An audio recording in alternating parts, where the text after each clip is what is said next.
no game. That's that CSC game. They said pull up, so I came. You better put some respect on their name. Yeah, 55 was goody.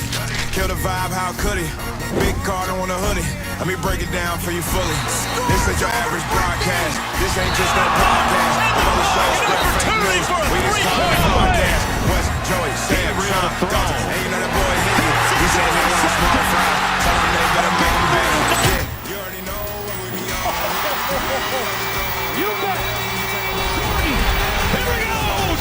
This place is gone. If we set it and set it in stone, sit in the seat, set up your phone. You in the Cardinal sports zone. Straight steal of home. The slide. The Cards win. The magic is working tonight. How do you know when things are... The emotional journey to the championship.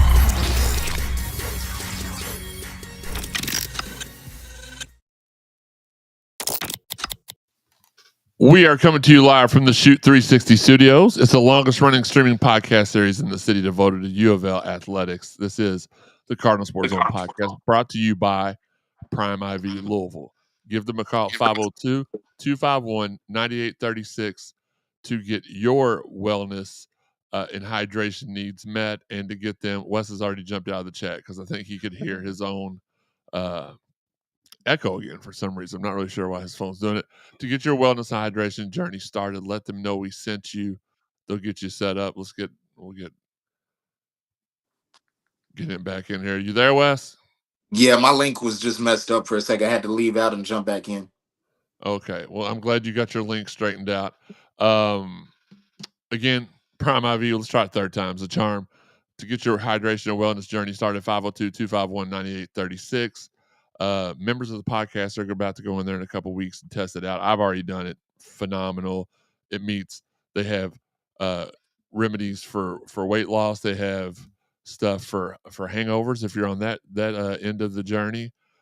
If you're vitamin deficient, they can help you out in a variety of ways. Give them a call. They'll take care of you. I'm your host, by the way, Jeremy Wildman, here with my co-host, Louisville football beat writer, and always got a birthday party or a lunch to go to looking at Sam Bazin. What up? He is the big little brother, which we were at let's talk about this for a second before I forget it. Planet Fitness over here had a U of L basketball signing. Pat Kelsey, the whole crew showed up. Me and Joey were walking out, saw a couple of podcast viewers, and they're like, well, you're not kidding when you call him the big little brother. I thought you were big. And I am. It's Joe Wallman. Acknowledge. And this is not the wrestling chat. This doesn't matter. Louisville. Nobody knows what you're talking about. They just think that Sam and Sean are a bunch of. We've been doing it for over a year now. Well, they've thought that they were both for a couple of years too. The abominable no man. I've said that a couple of times. It's just funny. It's Sean Barber. How's it going? And listen, do not be alarmed if he pops in and out of the live show 17 times because of his GoDaddy internet. It's the man, Wes Keys. Very funny. It's net zero. It's the signal in this room is a net of zero at times, so that is quite accurate. We appreciate you all joining in here with us, though. Don't forget the Mossy Oak chat line is open. If you're watching on Facebook, YouTube, Twitter, or however, send us your questions on social media. Check on the graphic below to see how you can follow the Cardinal Sports Zone podcast on social media. It may be a little bit helpful if I take that prompt off the bottom, and you might be able to see them. There we go. And you can also see how to throw us a little love monetarily, which lets us upgrade our equipment. And I know what y'all are saying. Y'all have jobs, you upgrade your own equipment. And I've done that and upgraded the studios. But some people do hit me up after the show and say, hey, how can I show y'all a little love? Because we know you're not getting paid to do this. And that's how you can do it. Shout out to our fine sponsors, Rally House, Fitness Market, Four Pegs, Collision Course, Crew Tailgaters, Cherry Picker, Shoot 360, Mossy Oak, Planet Fitness, and Josh Jarbo from Remax Realty, along with our main show sponsor, Prime IV Hydration and Wellness. And a quick shout out. We got them for a couple more weeks. Our summer sponsor, Zach Beckman from Beckman Fine Blades. We're probably going to have him as a year-round sponsor at some point. We need to get together at some point and see what we can work out as far as what services he provides in the off lawn care months. Don't forget, episode 300 coming right around the corner. We are just a couple of weeks away from that. More on that as we get closer. Chris Redmond will be in the building. other guests will be in the building that I'm going to announce as we get closer. It's going to be a great time. Something we worked really, really hard at. As the show starts, Brian McGlasson and Wes Baraki both acknowledging Joey. That's all you need to know about that. And Terry Jones says, "What's up, Jeremy? What's up, people? Good seeing you, brother. Other day, yeah, it was good seeing you, Terry. Listen, it's we really are. The event was phenomenal. Like it was set up. Me and Joey just happened to be up there working out while they were setting up, and then it was like 20 minutes before the thing was supposed to start. And I'm like, are they going to start setting up? And it was just, you remember that episode of Family Guy where it was Peter and the Amish people, and he like keeps shooting up their barn and they build it back real quick. It's like, that's what it was like. It was like, hey, 15 minutes of autograph session. Holy crap. Line was all the way out the door. When they finally let everybody in, the entire foyer was packed. I got there to start my workout at 4:30. The line was already about 20, 30 people deep. So, and the first people got there about 3:30, the guy said. So it didn't start till 6:30. It starts at 6:30. So, great. Hey, Terry Jones, though. Dedication. He showed up about 5 minutes before it started, and he was in a good place in line. So, but I think he may have told them he knew me, and he got to, He might have said me, Well, could be. I mean, I guess it's possible. I don't ever hear anybody asking for Robin when Batman's around, but I digress. No. Incredible Hulk, bro. Got my own franchise. Okay, fair enough. Let's get into it. We had a really interesting football game yesterday, and as always, I'm going to read you all my live thoughts as the game went on. Pitt starting running back is out. Our running backs are expected to play. Special teams with a great stop on the opening kick, which would be a precursor for the day because our special teams unit for the first half, and maybe you could make a case for entire game, they were the MVPs out there in the first half for sure. And I just realized this now that we did have a amazing stop on the opening kick that could have made things even worse. Holstein, which was the team's second leading rusher with 50 yards, starts taking off on the ground, which is to be expected when you're a Louisville football fan. Whoever you don't expect to do anything does stuff. Pitt is driving. Dink and dunk. Cards just need to settle down. Big catch for 34 yards gives Pitt the ball in the red zone. Lubin with another paw up for a PBU, which I think that may have been the one that should have been picked off, but our guy just dropped it. Pitt drops a touchdown catch, and it's 4th down. Pitt up 3-0. Isaac Brown starts off with a gain of 1, loss on 2nd down, 3rd and long until flags go flying. Personal foul. Now it's 3rd and even longer. Punt. Pittsburgh ball. Pitt is running through us again. So here's the difference. You look on social media and you see all these people. By this time, people are already calling for Brahms' head. Moss was trash. And listen, he had some struggles. We'll talk about this later. I truly feel like our biggest issue is it takes us too long to get started because we've shown we've done really well in the second half of every game, and we put things away, and we need to figure out how to get started sooner. But I put my thoughts privately down. I don't get on social media and look like a lunatic, second guessing every play of every game. But anyway, miracle catch by Kateria 6 for a touchdown. Sports Center top play probably. It's 10-0 Pittsburgh. Cards get the ball and start warming up their Cards get the ball and start their offense, hopefully warming up. Pittsburgh D is plugging up the running lanes pretty good. Lacey, Watson, and Bell getting going. Kariski catch for 4 straight first down. Cards get past midfield. Moss overthrows Collins on a busted play. 3rd and 8, holding. Cards punt again. This could be a long day. 3rd and 5, the Cards stop him. Lubin gets the quarterback. Quinn drops the for sure. Okay, so this was the one. Quinn drops the for sure interception. It's the Cards ball. Lacey gets the ball, returns the ball out to the 37. Brown with a big run to midfield. Pitt is really good at open field tackling. We all noticed this yesterday. Bell with his own miraculous catch. Unlike Sean, it's literally tit for tat. Delay of game, 3rd and 15, pick up 6. Oh, pick 6. Pitt's up 17-0. And at this point, our private group chat was ready to start a hiring search. Wanted to get the NIL receipts so we could return every player we got It was crazy, but I have learned if you're and look, when I say this, I don't want to be disrespectful to the younger guys in our group chat because they're younger guys. They have a different mind frame. Microwave society. We were taught to wait and watch the cake bake. They were taught to put it in the microwave for 30 seconds and it's ready, right? So when I say this, those of us like me and Jeff Dunn were texting privately. We're like, "This is bad, but we still got 3/4 of a game left. Like this is not over." We had talked about Browse last night being a factor in the game today. He absolutely has been so far, and he would continue because I think he ended up with 4 tackles for losses overall. Bell with another highlight catch, first time since 2019, trailing by 17 or more points. Sacked, punt, and then no call kick catch interference.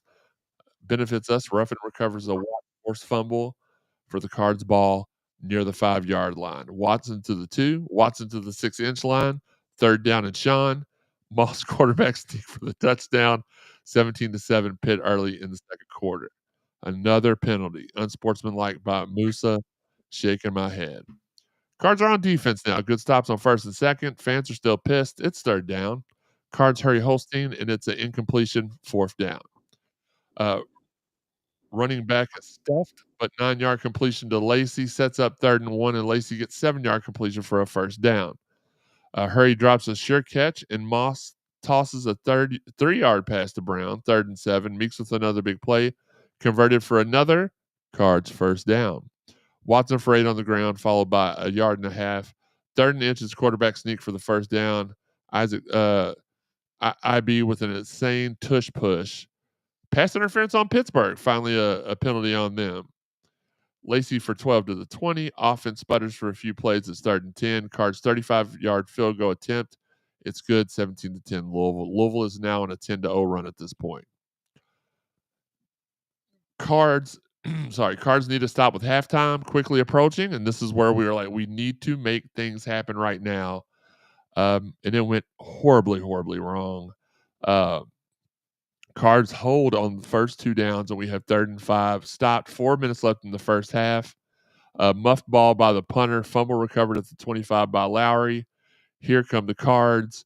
First play touchdown to Bell, and we're all tied up 7. Okay, so this wasn't to the point where I thought we were yet. 17-0 run by the Cards. Penalty on, guess who? Us on the kickoff. Almost tripling Pitt in time of possession.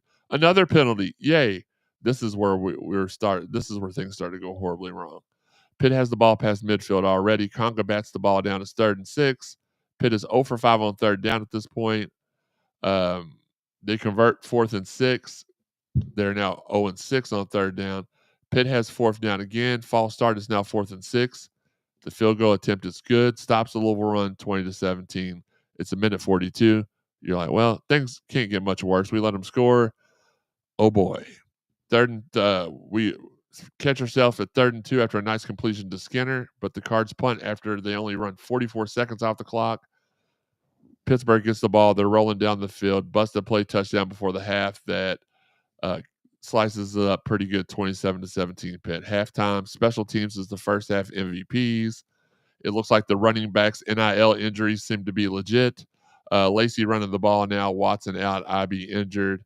Bell big catch. Cards for this is second. I guess I should tell you that the second half has started. Bell big catch. Cards 1st down. Bell for 20 again. Cards threatening to score already, but another holding penalty makes it 1st and 20. 3rd and 14 before you know it. This is tough. Cards 4th and 9 going for a long field goal. Keller from 57 yards. Good again. 2 weeks in a row. 27-20 Pitt.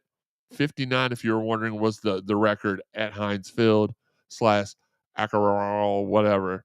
It's Pittsburgh's ball now. Stuffed them on 1st, defend them on 2nd. It's 3rd down and 8. Stopped them on 3rd again when Lubin gets them. 0 for 7 now on 3rd down. Cards ball. IB with a nice catch down the sideline on 2nd down. It's 3rd and 2 again. Brown then runs for the 1st down. Moss has been close to throwing a total of 3 picks today, 2 on this drive. 2nd down, but he's starting to warm up. Meeks for 13, Cards on the go, 3rd and 7, overthrows Meeks, field goal attempt from 56 yards this time.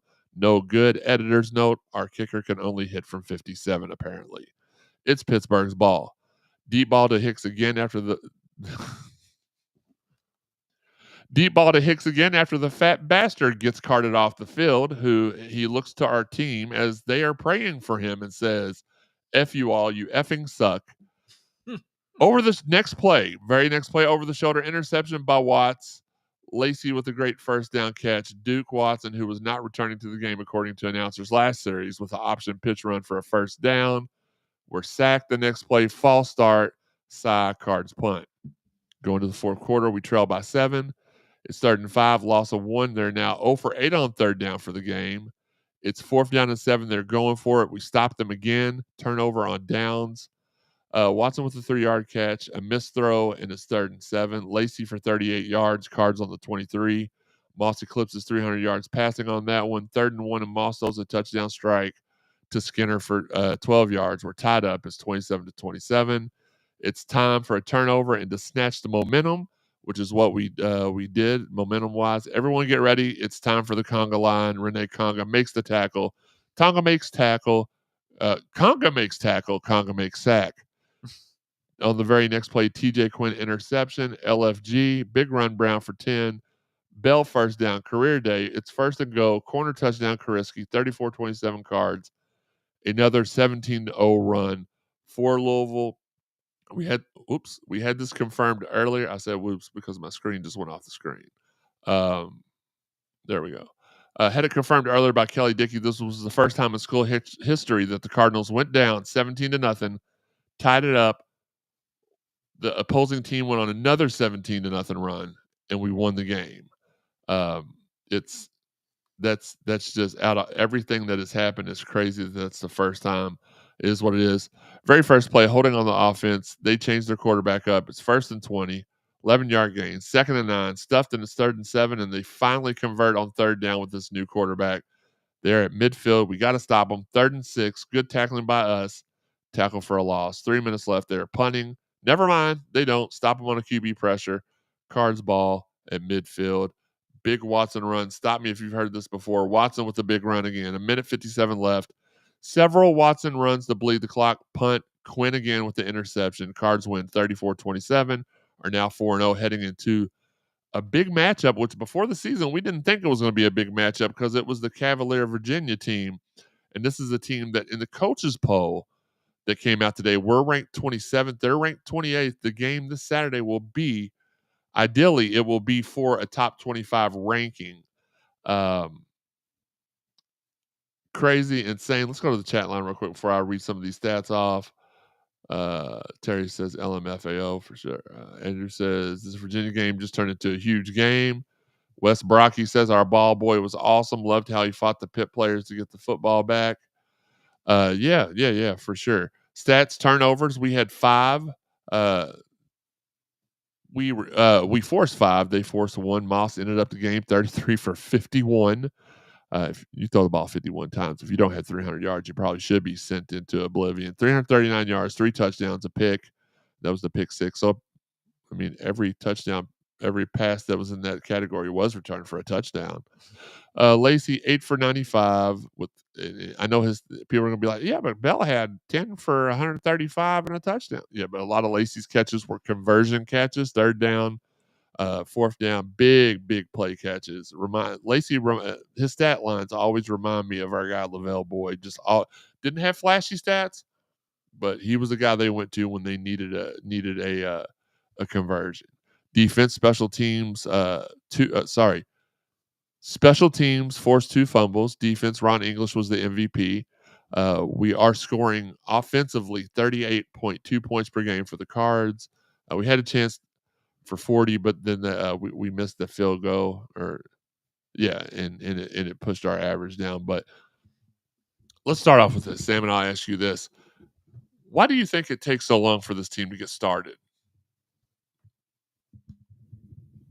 I don't want to say it takes them too long. I think they're still trying to grasp the offense because the defense plays. The defense shows up. Yeah. So, No, I meant I'm sorry. I meant offensively. Why does it take us so long to get started? And one thing I want to say before you finish your answer is it still amazes me that how much people on the internet, on social media, will tell you that Miller Moss is a horrible quarterback. But when you listen to the people on the broadcast, the guy literally said after Moss completed his last touchdown pass, he's like, this Moss guy, it does seem like, he started off really, really slow, but he's really come on. And I attest that to, him still learning the offense. Now, should he already know the offense by week 5? Probably. But had he been used to another offense for the last X amount of years and it's still taking him? Maybe so. But like the experts are saying one thing, our fans are appropriately reacting or overreacting in the other. But I'll get back to you. Oh, I think the offensive. I would put the onus on the coaching when it comes to the slow starts on offense. Most coaches, and I think Coach Brom is one of those included, that has a script, 10, 12, 15 play script, based on the defense that you're expecting to have and to your strengths on offense. So I want to say it's more coaching because you do have a lot of new faces on that offensive line combined with a new quarterback in the system as well. And like you said, he is still learning, Miller Moss, that is still learning this playbook. So that means that the offensive line is still learning the playbook themselves and the nuances to this playbook and the schemes and the calls and the checks and things like that. But on the flip side, I would credit the coaching and the players for the halftime adjustments because, like you say, they do start off slow, but eventually they get going because now you have to make that adjustment. You have the coaching's like, okay, this is not going to work today.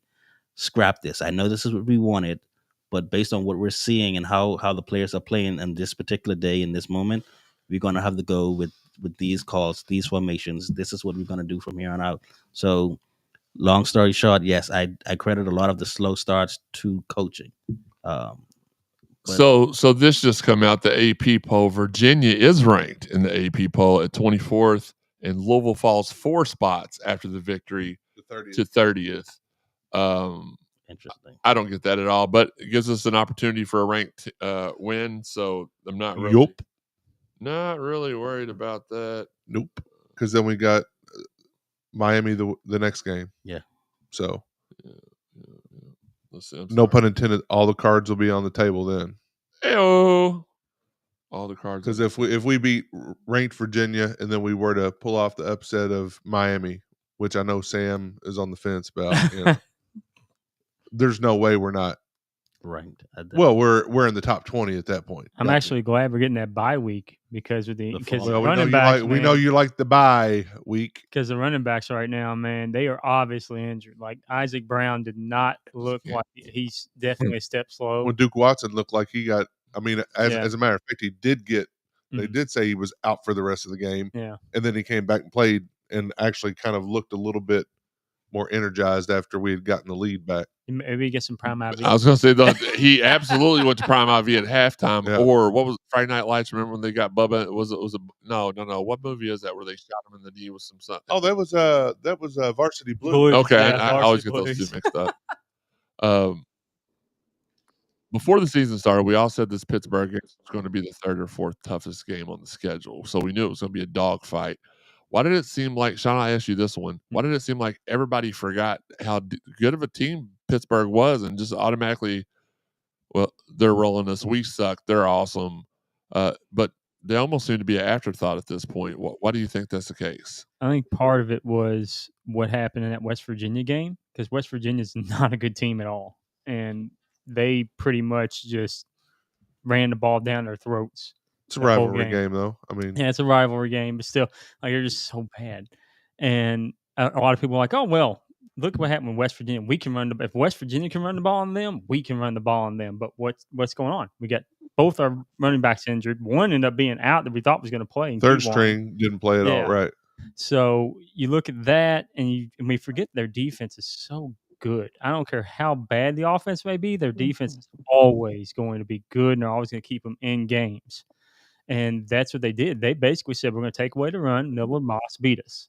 And finally, Miller Moss said, okay, I will. Thank you very much. Well, I mean, we were on ESPN bet at the start of the game. We were a 3.5 point favorite. We won by 7. So we doubled the spread on the road. Like, I don't know what else. Like, look, at times was it messy? Yes. At times was it hard to watch? Absolutely. But that's what good teams do. Find a way. They find a way to win. They didn't give up. And I seen Kelly Dickey put a stat that this is the first time in Louisville football history that we've overcome a 17-point deficit twice.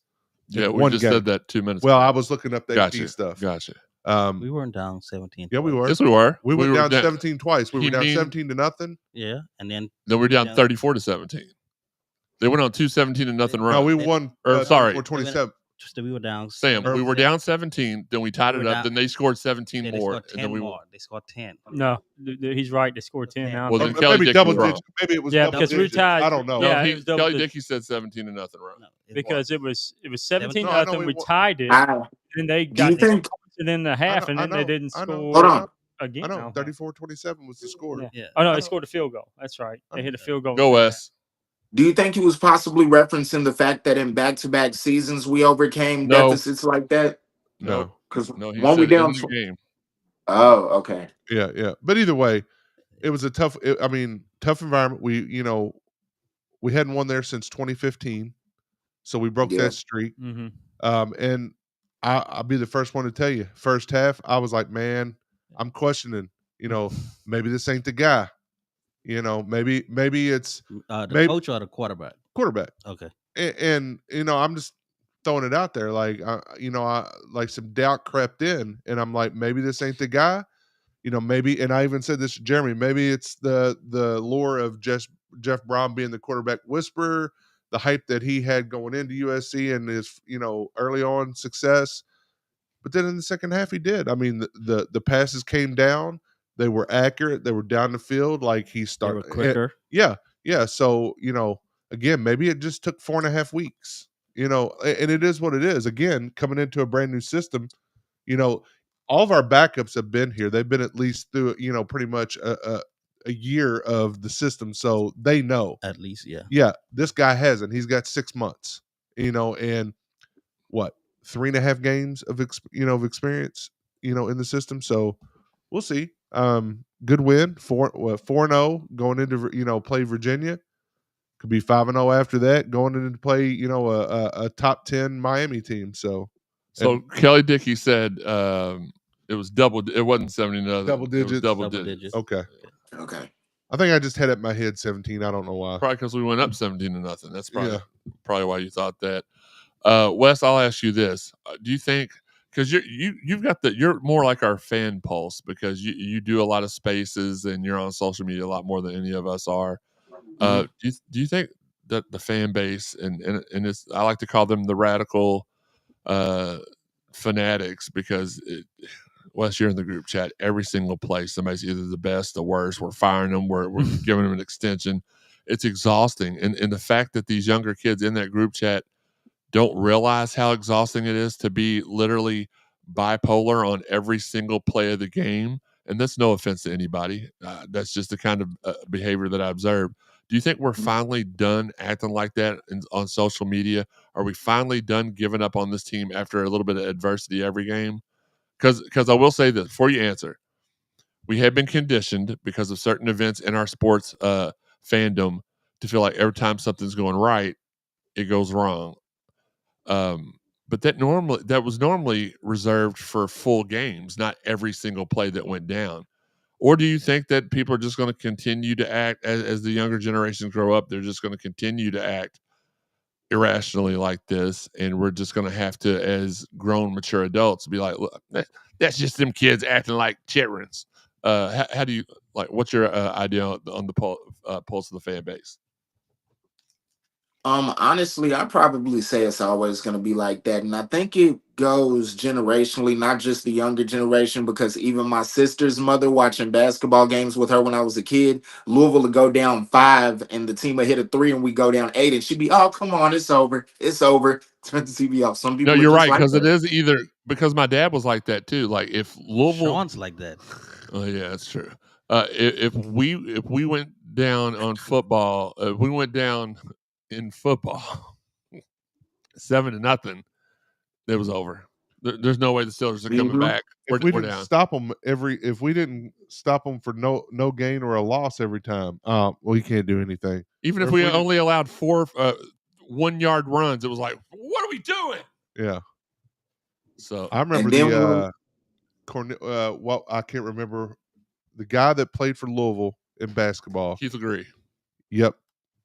I remember that game. Oh, he knew exactly where I was going because Dad went to bed disgusted. And then we woke him up when we won the game. That LSU game, Yeah. Shaquille was on the court too, wasn't he? Yeah, Shaquille played for that team. Pretty sure, yeah. Corny. Cards were 1-21 all time after trailing by 17 plus in the first quarter. Cards are now tied for the nation's longest winning streak at 7. Side note, Ohio State beat this later in the day. 10th longest winning streak in Louisville history. Now 11-11 all time versus Pitt. 6th largest comeback victory in program history. Wes, I'll let you start off on this, and then we'll get to the second half in a few minutes. What were your takeaways from the game yesterday? Are you encouraged? Do you think Miller Moss is trash? Do you think he's not? Is this just a case? Because for me, it's just taking too long for our team to get wound up. Our offensive line is probably, if you had to say one of them are our Achilles heel, our O-line is the weakest, and I say that very kindly, unit that we have. Miller Moss may be what you all are saying trash because he don't have enough time to throw the ball. But then there were times yesterday when he had plenty of time and didn't make the right catch. But is that because he was surprised he wasn't running for his life? There's just so many variables as a quarterback. But what were your takeaways away? Because I know I asked you yours and I gave you mine. So I'll go ahead and oop it back up to you. Yeah, man. Honestly, I'd say I am somewhat encouraged. The offensive line still has to improve a lot because we could barely get a run to save our lives. And every time Miller turned around, somebody was in his face. But second half, he stepped up big. He has taken longer than usual. But we already know how much everything else is like compared to Lincoln Riley's offense, where it's just clap and go. Sean will explain that later. But anyway, We will. Been there. but yeah, After the show, you'll be surprised on what Sean doesn't like to do at 4:00. Garrett Hoover, happy hello fellows, happy Sunday to you. Allie Jack says first game on natural grass. Did Pitt soften the field? LOL, it happens. No, I said that yesterday. If you remember, like every year, you'll get Pitt games where the field is trash. Like Friday night, they'll have high school games there. Saturday, they'll have a Pitt game, and Sunday they'll have a Steelers game. And by the time the Steelers game comes, it's just tore up. It's not a good field. Andrew says that once they figured out how to beat the pressure, he looked really good. I agree with that. Then everybody saying hello to everybody. Our guy Wes Brocky says Moss was definitely rushing his throws early in the game. The second half, he settled in and was definitely hitting his targets. I mean, is that Higgy writing that? We said that at the beginning of the season, if you remember. Like position group that if they weren't up to par, basically, offensive line, and because that affects the running backs, that affects the passing game, it affects everything on offense. Narduzzi defense is like facing a pitcher that has 6 good pitches. Okay.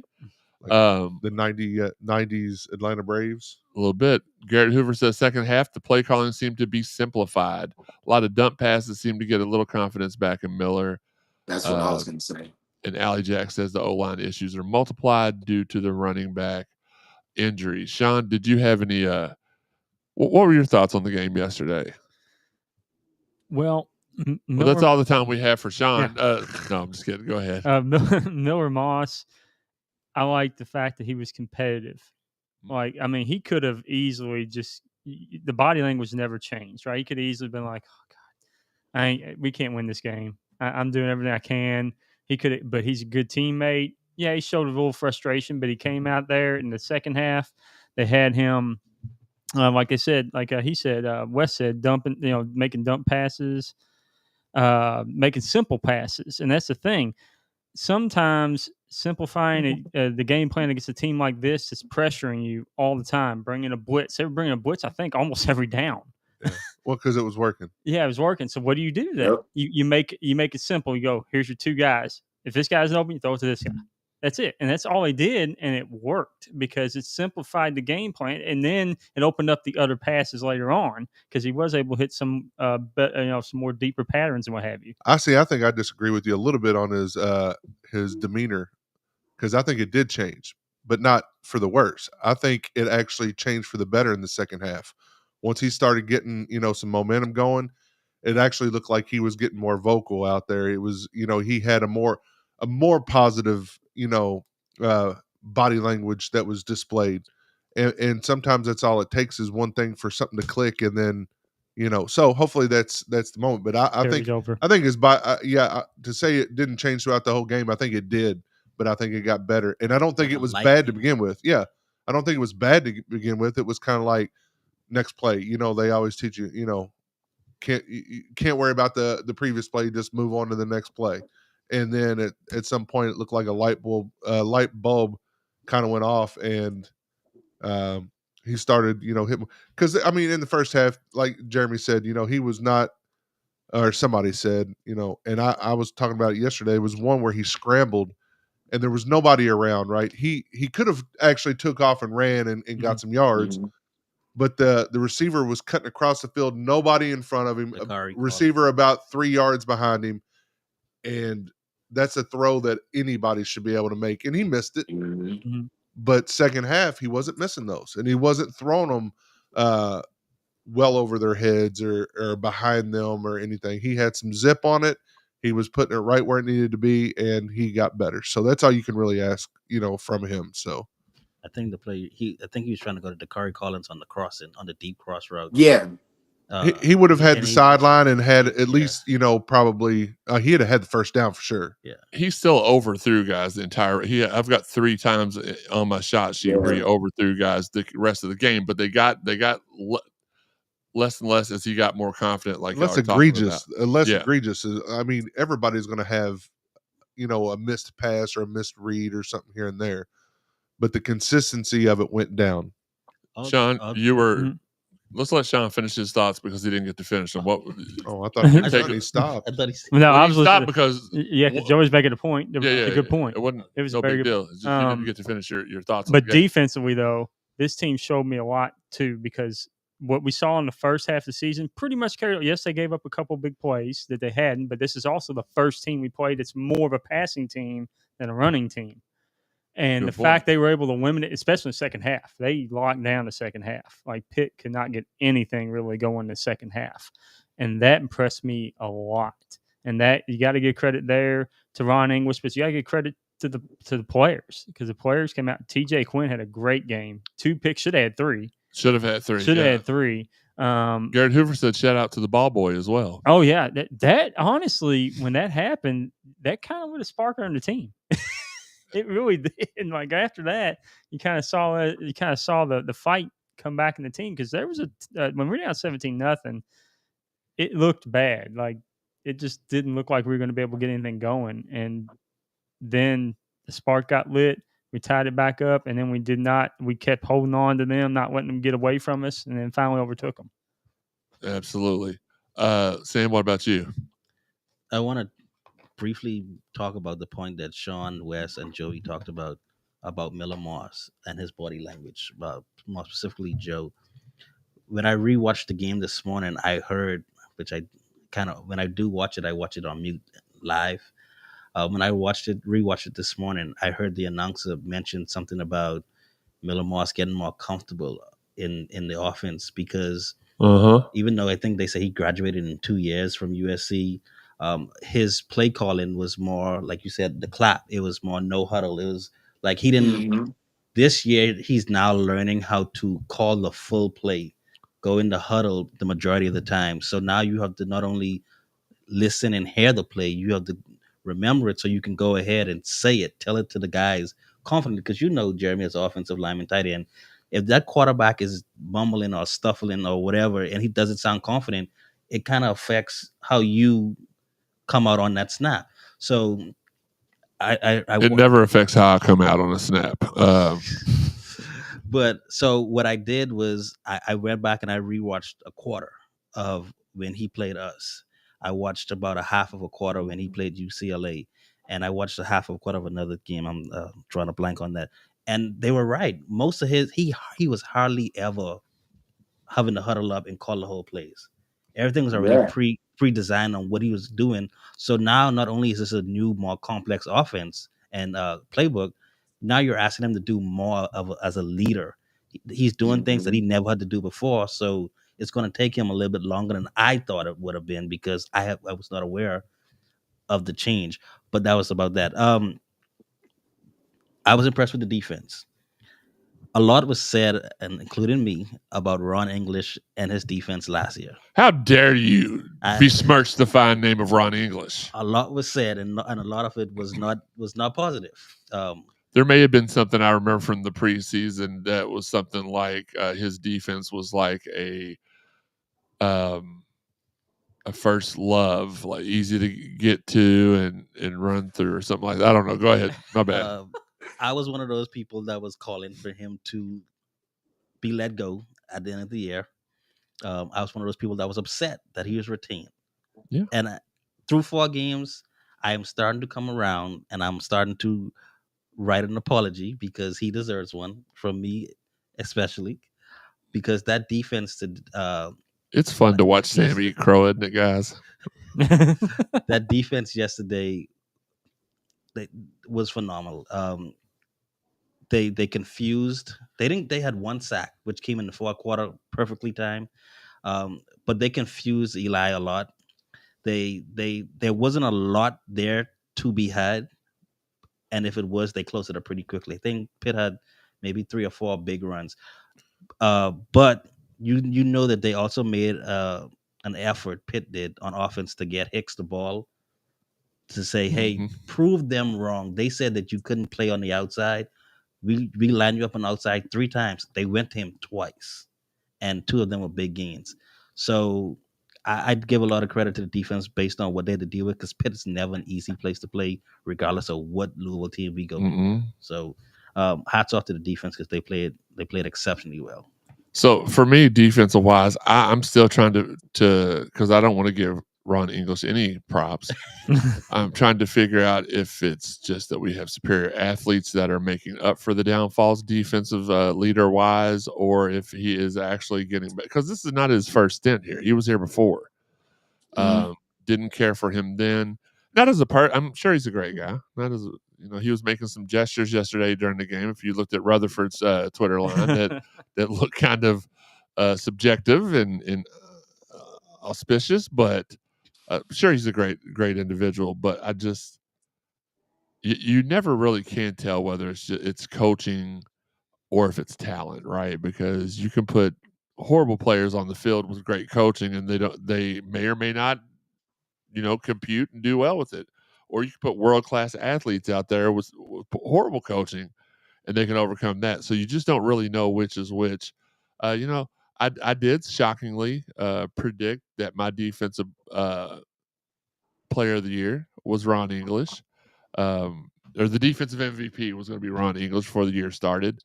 So I may have had a little faith in him at that point. Here's where I have to give him his credit, because again, you can teach kids how to do something.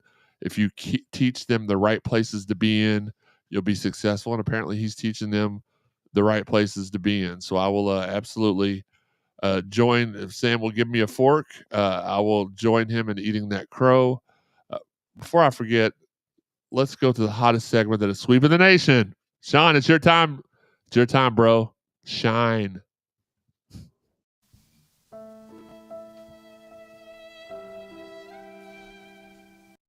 No, yo.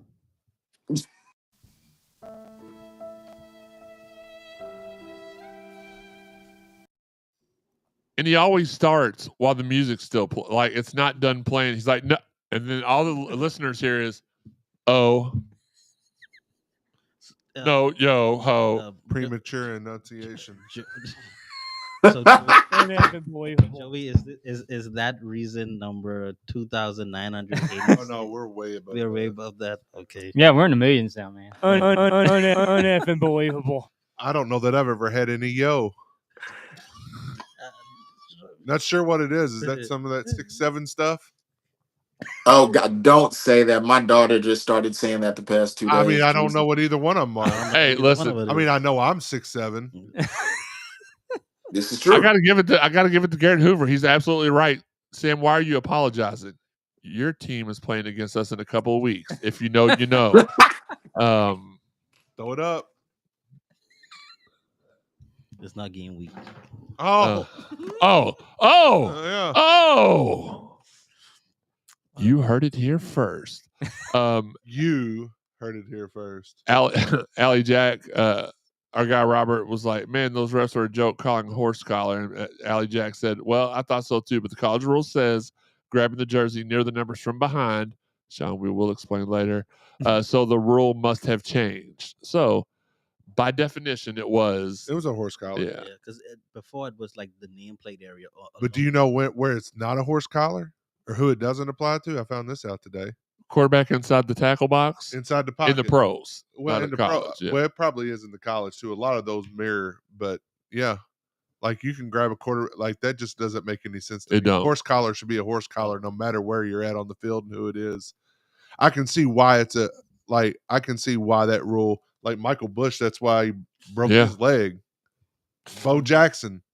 Terrell Owens. That's why the rule was instituted. Was when he Bo knows breaks. I mean that's what ended his football career. Mm-hmm. Allie Jack says, "Can't underestimate the importance of the film room. Defense was ready for the most part." I agree. Again, you can't complain too much.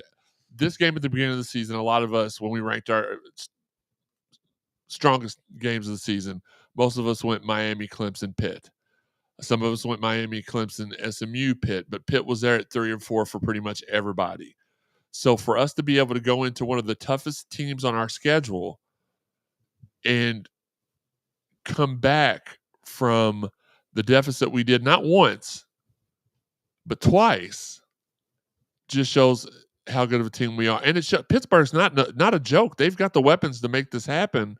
Shout out to them. The only thing I didn't like about them yesterday was when that lineman got carted off the field and he was like being very classless towards our guys. And it was kind of like, first off, as a Pittsburgh professional football fan, that's just the Pittsburgh spirit. It is what it is. It's F everybody, F all the time. It is what it is. But in a college setting, like he had to know he was on TV, right? Like, I don't think they think about it in the moment. Okay, here's a quick question, Joe. You answer this first. As he was saying that, did his mom say, his mom watching the game, let's say she was watching at home, did his mom say, "Oh, Trevor," I'm just assuming it's Trevor, he was a big white kid, "Hey, Trevor, I'm ashamed of you," or did she say, "F and A, you're effing right, let's effing go"? She said fondue. That's fondue. Yeah. That's what he said was fondue you. Yens, fondue, yens. Okay. She clutched her cross necklace when she saw that on TV. No, I think she flipped the birds. Or D, all of the above, and added, "Oh, I'm so proud of him." Or she. Oh yeah, that was definitely. She's like, "That's my boy." She might have been at Prime IV getting taking care of a hangover. She may have for your hangover needs. But real call quick, Prime IV, hydration and wellness. Real quick, like what kind of befuddles me a little bit is like we dropped in receiving votes when we beat JMU. We covered the spread. We dropped in receiving votes when we beat Pittsburgh, and we covered the spread. Like the experts are saying, we were Bowling Green too, 3.5 point favorite. Like we're doing what we're supposed to do. We're winning games, and we're winning them by the amount that experts are saying we should win them by. But then other people are saying, well, don't get me wrong. It's JMU. It's this pretty much exact same Pittsburgh offense, other than Hicks. They were 7-0 last year until Holstein went down, and then they lost the last 6 games of the year. So they were a top 15 team, I believe, at one point last year when he went. And so, like the fact, and we all kept saying, how Narduzzi and defense is hand in hand. So, like when you take all that into account, it's like, okay, regardless of whether there was a number next to their name or not, this is a good win. Like, and it is what it is. Right now, it doesn't matter. Like, it's going to matter in a month and a half, and as long as Louisville keeps doing improving like they are in certain areas. We're gonna be fine. Sam, why is Virginia ranked and Louisville not ranked? And before you say, well, they beat Florida State, but they also beat William and Mary. And they lost to NC State, which is not a very good football team. So why are they ranked? I'm gonna tell you why we aren't. No, I didn't ask you that. Why are they No, ranked? no, hold on. Based on Joey, I think there's two reasons Wait, why based on Joey's what? Joey's point. Okay. I think there's two reasons why. One, it's either Two big reasons and then another they reason? they they see Louisville's team and they expect more. Not giving them more. But we we're- covered the spread in every game, and we beat I two don't- quality. We got two quality wins. Virginia's got one I quality don't really win. think coaches care about the spread. I think coaches. I said coaches. No, do. but they're the ones that's voting on the poll in the polls. Well, not in the AP poll. Well, which ones are we not? It's what 27. We AP? dropped in the AP. Yeah. We Okay. dropped more in the AP. We're 27th AP is the one where now. they ranked Virginia ahead of us. Yeah, the 24? coaches. Coaches. We actually moved up. Yeah. Okay, a couple. so the poll I was coaches, thinking. I was thinking about coaches. Oh, good. Okay, so the other reason I think, well, let's go to the AP, is we're barely, we don't look as good as they thought we should, because we struggled. A lot of the Well- hype about Louisville was this team was going to be really, really good in the offseason. Yeah, but we were in the 40s when we started the season. So Right, we have and that was because of the new pieces coming in. Had we had brought this same team back next year, would have been a different. We would have been top 25 because it would have been another year in the system, another year of experience. But because there are a lot of new pieces on this team, that's part of the reason well, why. that's the beginning of it. Right. That's why I said there was a lot of hype, but the hype didn't reflect in the rankings, which I really don't care about in the preseason. No, I just my next point to that is like if we drop, show me how the teams that moved ahead of us look better or who they've played. The stat kind line, of stuff wins like that that, they've had, have they covered? Have they beat the teams they're supposed to beat? That's my thing. It's not just about us. It's about like if you move somebody ahead of us, explain to me why they're better. You think they're better. And before I moved to Louisville, when I first came to Louisville, there was always this Louisville versus everybody. Everybody hates Louisville. They do, and I never understood it. But the longer I stayed in the city of Louisville, I understood. You got it. I did. Yeah. And that's what's happening now in these polls. Like they find a reason to dislike Louisville. Always behind the 8 ball. And I mean, that's a. I don't know if you've ever heard that. Saying, but no, my mom used to have a saying: "You're not just behind the 8 ball; you underneath it." It's the how far behind you are. But yeah. So that's a lot of it. That's what I think a lot of it has to do because they feel like we're not going to respect Louisville at all. They had their little flash in the pan moment with Teddy Bridgewater, with Brian Brom and Michael Bush, and with Lamar Jackson, and then they go back into being blase for a little bit. So now because we had Bobby Petrino. Yeah, but we had Bobby Petrino the first time when he was good. That was pre-accident. So, but wait, there was an accident. Never mind. But yeah, so I think that's what a lot of it is.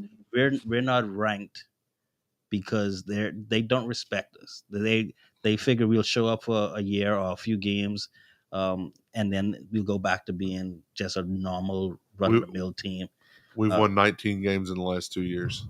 And that's nuts. Absolutely nuts. And we still don't get as much credit as some of the how many bottom years do tier. we have to win 9-10 games in a row? If I knew the answer, I would tell you. Well, I mean, with Charlie Strong, it took us 4 years to get any respect, and then he was gone by that point. Yeah. So because we didn't get any respect when Charlie first got here, and Charlie was doing things that hadn't been done since Bobby was here. I need to apologize because I need to put a little respect on the new Arkansas head coach's.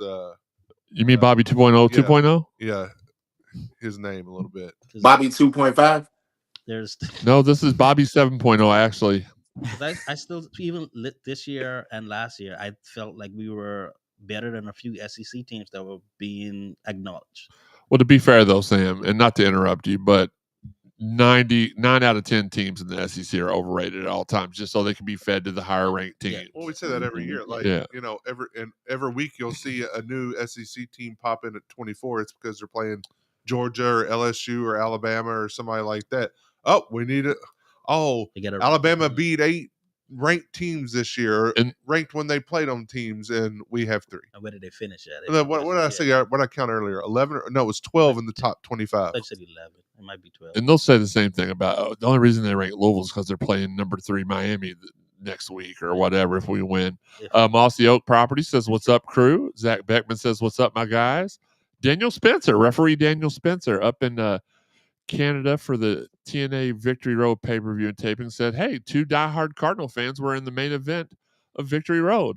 So I'm guessing number 1 was Myron Reed, and I'm guessing number 2, I guess he was officiating that main event match. So very subtle, humble brag there. It is what it is. Yeah. Regardless of what is said, it's going to take Louisville fans just got to have a lot of patience because they're not going to be kind to us purposefully. It's going to be we're going to have a knockout, drag out. Even years when we have done absolutely everything that we needed to be up there, they've still found a way to put us 3rd or 4th, or squeeze us out of the national championship game, or with the BCS. What year was that? The year we lost to Rutgers, and we ended up 3rd that year. Even though wasn't it like projected to be us versus Ohio State or Michigan won? It was Ohio State. Michigan ended up kind of sliding into the spot that we would have been, because it was Ohio State and Florida that year. Yeah, in the championship game, it would have been us and Ohio State had we not lost. Florida, I guess we were disinterested. I don't know.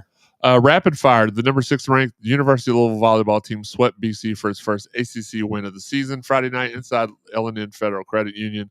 Louisville won the match 25-12, 25-17, 25-15. Number 16th ranked U of L field hockey team fell 2-1 in a shootout at Stanford. Shootout at Stanford evening at Stanford's turf field. Okay, Higgy. I think what he meant to say was, I'm trying to guess what Higgy was trying to say. The U of L men's soccer team dropped a 1-0 decision at number 16 Duke on Friday night at Kosaskinen Stadium.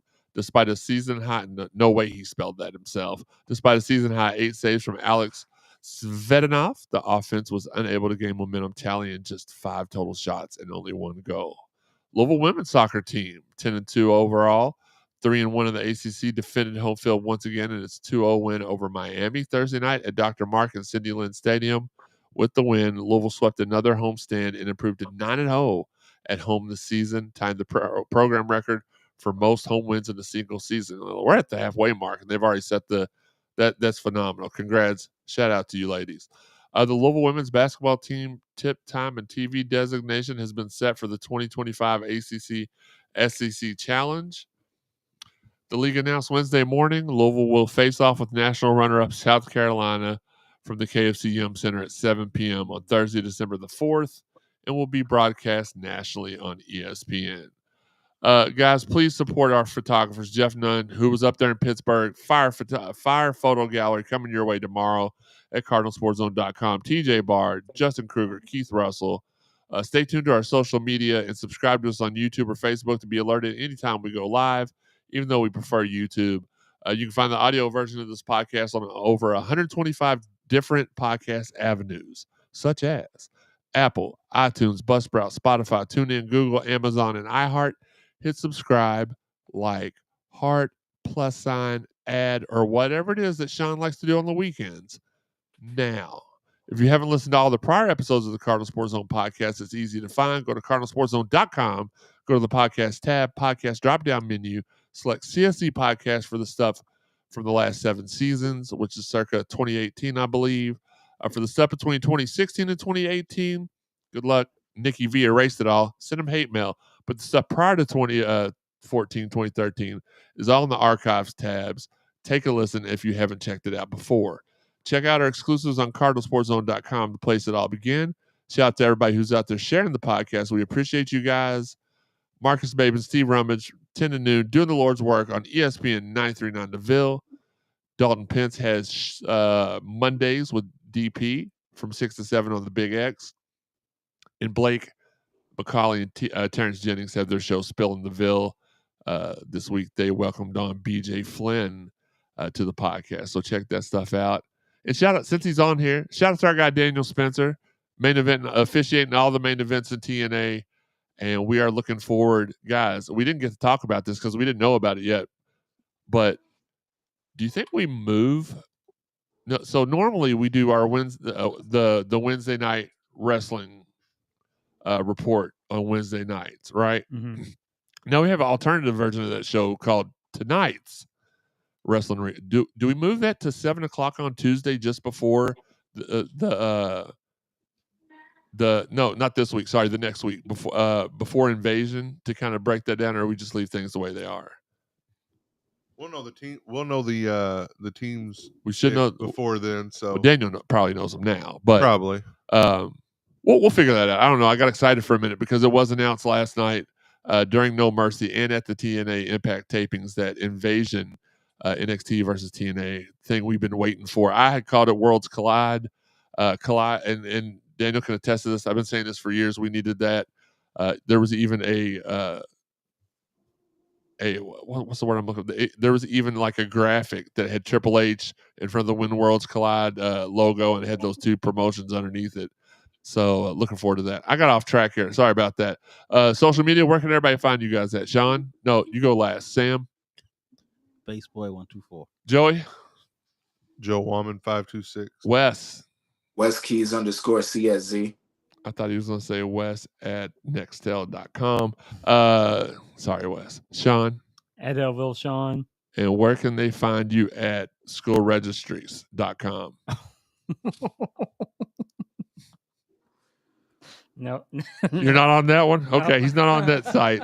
I didn't say it was anything bad. I just said school registries. I don't know. He didn't say he wasn't. He just No, he just looked and shook his head and didn't say a word. I'm not giving out that. I'm not doing that. Y'all get me caught up.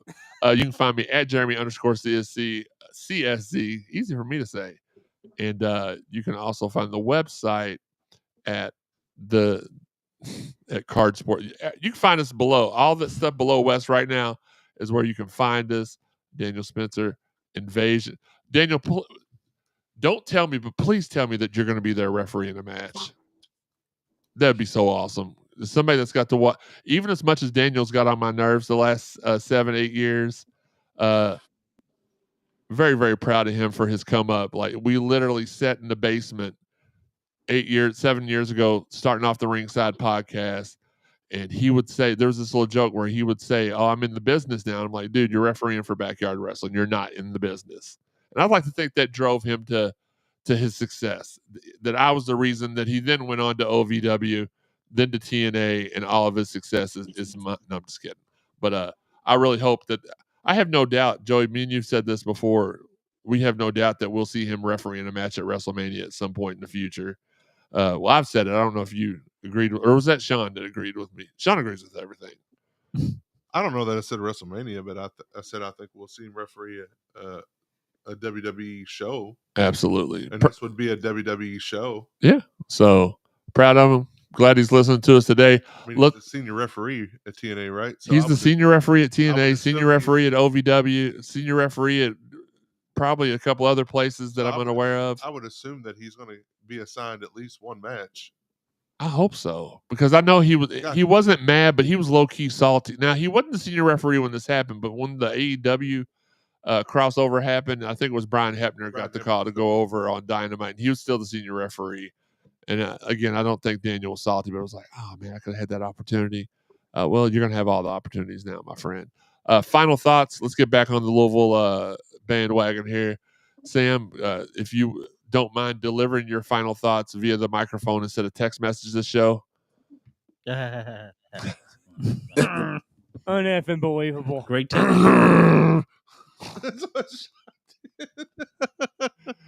Oh, Sean. Great team win. And football is one of those games where you have to rely on your teammates. It doesn't take just one side of the ball. You have offense, defense, and special teams. So the special teams carried it early for the team. Defense stayed consistent, and then the offense showed up late and showed up when they needed to. So great team win all phases of the game. Let's get some rest. Let's get healthy. Ain't no kind of. Let's go ahead and beat Virginia, and go Cards. Let's beat Virginia. Speaking of Virginia, Sean. Well, it wasn't quite. It wasn't quite Merkin season in Pittsburgh. It wasn't. But You said it was Friday night. I did, We but marked their quarterback, knocked him out. I mean, they took him out of the game. that's true. That's That's true. true. So we So it was Little Merc. mini Mini Merc. Mini Merc. But it will Well- be Merkin season come Saturday. I think Virginia doesn't understand what they're walking into. They're coming off. Oh, we beat Florida State. Woohoo! We beat the. They're gonna get. No, they're the killed. Wahoo. They're gonna Yeah, get Wahoo. crushed. Yeah, wow. Yeah. Oh, they're about to they're about to get the Wahoo kicked out of them. Okay, calm down. Okay, all right. Calm down, Joey. Maryland's trash. Have your pet spayed or neutered like Sean. And let's get win number 5. Keep this ball rolling. Just keep making improvements. That's all you can ask from the team is just to keep hitting the film room, seeing what they could do better, and applying it on the field. So, and I'm not going to say much about the Virginia game because we got the breakdown Friday night. And we'll talk more about it then. I do have some notes. I've been doing some spying. One of my friends covers Virginia, and I've been getting some information from him all day that I will be happy to share with you. I told him I wouldn't, but it is what it is. We'll go ahead and give a full scouting report later on. Wes, I skipped you, buddy. Give us your final thoughts. Well, I didn't really skip you because I didn't give mine yet, but you give us your final thoughts. Good hard fought dub. Continue to build on it, and let's pack the house for Virginia. That has been Wes, the man of the people, the voice on the streets, the thrill of the Ville. That's what we call him here. I guess my final thoughts are very simple. 4-0. We could be as trash as you think we are, but we got a 4-0 record. Miller Moss threw for 300 and something yards, threw 3 touchdowns and 1 pick. If you'd have told us, as Jeff Nutt, as our senior photographer Jeff Nunn, who took his old behind to the game. He's still there though, because I don't think they allow wheelchairs to go over 15 miles per hour in Pittsburgh. But it's like he said, if he would have gave us the stat line of Miller Moss before the game, we would all been happy. He said it was a convincing win, and nobody would have been pissing on him the entire first half of the game. But here's what I will say: I saw Jay Spa say something about fans complaining, and then our guy Troy Tuberville responded to him like, "Well, you basically Jay Spa was like, stop complaining, we're winning and stuff." And then Troy was like, "Well, I think you can't criticize Miller a little bit, but he did what every good quarterback does. What he was doing wrong, he stopped doing wrong. What he was having issues with, he stopped having issues with, because Jeff Brom is the ultimate adjustments coach. So I don't have any issues. I want for us to play with Virginia, Miller Moss is going to have to be on point because their secondary not the best. Their O-line not the best. So we have the opportunity to take advantage of it. Again, they lost to NC State. They beat William and Mary. They beat Florida State, but everybody upsets Florida State, right? I mean, come on, it happens. And I forgot who their other win was against, but not very impressed. Of course, they put up like 50, 60 points on the 2 FCS schools. I'm only assuming they're FCS, but had issues with NC State, caught FSU slipping. Not going to catch us slipping. We'll talk more about that on Friday. Coastal Carolina. There you go. So basically set up, whereas me and Joey and Sam, we always set up our NCAA football seasons, non-conferences with the top 4 ranked teams on the schedule. Looks more like they set theirs up like Sean's and put the 4 worst teams on the game to make sure he is 4-0. Folks up the street too. Yeah, so make sure he's 4-0 when the regular season starts. But let's check the chat line, and if there's nothing there, That's why they quit wanting to play his first game of the year. They're tired of starting 0-1. you want to talk about, man, how Indiana was supposed to be on our schedule this year, right? Yep. Is that who Jamu was in place of, or was I think it's a bye week. It's probably Bowling Green. So you think it was Bowling Green that we got Bowling Green instead of IU or I Matt think James? we'd have had James Madison anyway, because we already had the one game with them 2 years ago. Mm-hmm. Yeah. We played them a couple times this decade, the last 10 years. So I think it was Bowling Green probably, but yeah, Indiana. what a game that would have been. That would have been a nice one to have on our. We still don't know if IU's legit or not. We will find out this week when they play. Is it this week or next week? week. In 2 weeks when Yeah. they face off against Oregon. Absolutely. Look, guys, we appreciate you as always. We want to thank you guys for the support. We love you guys. Until next time, this has been the Cardinal Sports Zone Podcast.